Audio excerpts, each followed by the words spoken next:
Arabian सी के किनारे गुजरात और सिंध के बीच फैला एक छोटा सा पानी का टुकड़ा सर क्रीक। लंबाई बस 96 किलोमीटर, पर असर पूरे साउथ एशिया की मैरीटाइम पॉलिटिक्स पर। कभी बाणगंगा कहलाने वाला ये टाइडल एस्चुरी कॉलोनियल टाइम में एक ब्रिटिश ऑफिसर के नाम पर सर क्रीक बन गया, और आज यही जगह इंडिया और पाकिस्तान के बीच सबसे पुराना मैरीटाइम बाउंड्री डिस्प्यूट बनी हुई है। 1947 के बाद से अब तक कश्मीर सियाचिन के साथ साथ सर क्रीक भी वो मुद्दा है जिसने दोनों देशों के रिश्तों को बार बार परखा है। पर सवाल ये है, आखिर ये झगड़ा है किस बात का, और क्यों एक दलदली जमीन दो परमाणु शक्तियों के बीच टेंशन का कारण बनी हुई है?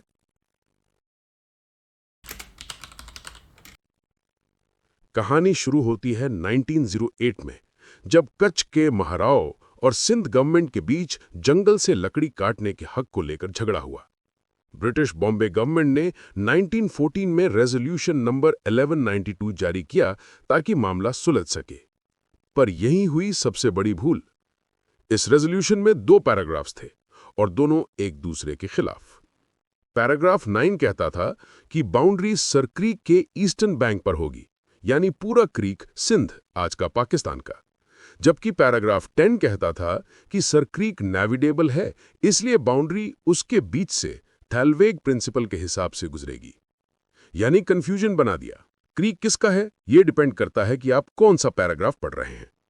1947 में पार्टीशन के बाद कच्छ गया इंडिया के पास, सिंध गया पाकिस्तान के पास, और यह कॉलोनियल कंफ्यूजन अब बन गया इंटरनेशनल डिस्प्यूट। 1965 की रन ऑफ कच्छ वॉर के बाद हैरोल्ड विल्सन की मीडिएशन में एक ट्राइब्यूनल ने बाकी बाउंड्री तय कर दी, पर सर क्रीक को जानबूझकर बाहर रखा गया। कहा गया, the question of sir creek is left out of consideration, और वहीं से यह मामला लटका रह गया।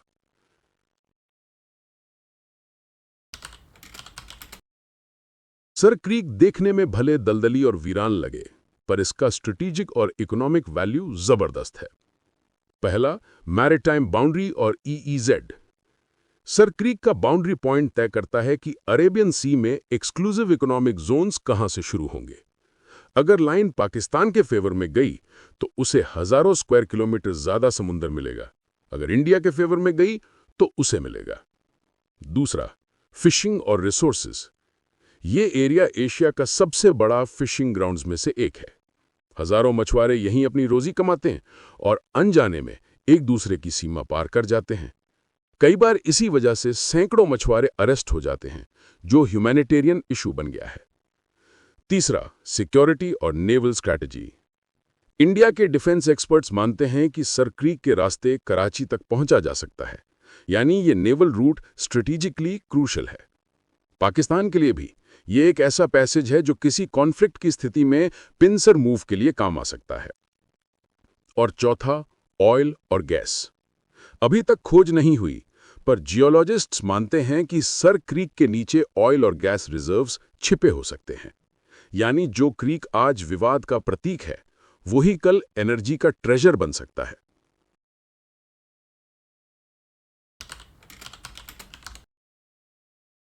नाइनटीन 1969 से लेकर आज तक इंडिया और पाकिस्तान के बीच सर क्रीक पर 12 से ज्यादा टॉक्स हो चुकी हैं। 1997 में जब कंपोजिट डायलॉग शुरू हुआ तो सर क्रीक उसमें एक प्रमुख मुद्दा बना। 2004 से 2007 के बीच सबसे कंस्ट्रक्टिव कोशिश हुई, जब दोनों देशों ने जॉइंट सर्वेस करने का फैसला किया। 1924 में लगे पुराने बाउंड्री पिलर्स ढूंढे गए, क्रीक की नेविगेबिलिटी चेक हुई और दोनों तरफ के सर्वेयर जनरल्स ने ग्राउंड रियलिटी पर काम किया। 2005 और 2007 में 2 जॉइंट सर्वेज हुए, जिनसे यह साबित हुआ कि दोनों देश टेक्निकली साथ काम कर सकते हैं।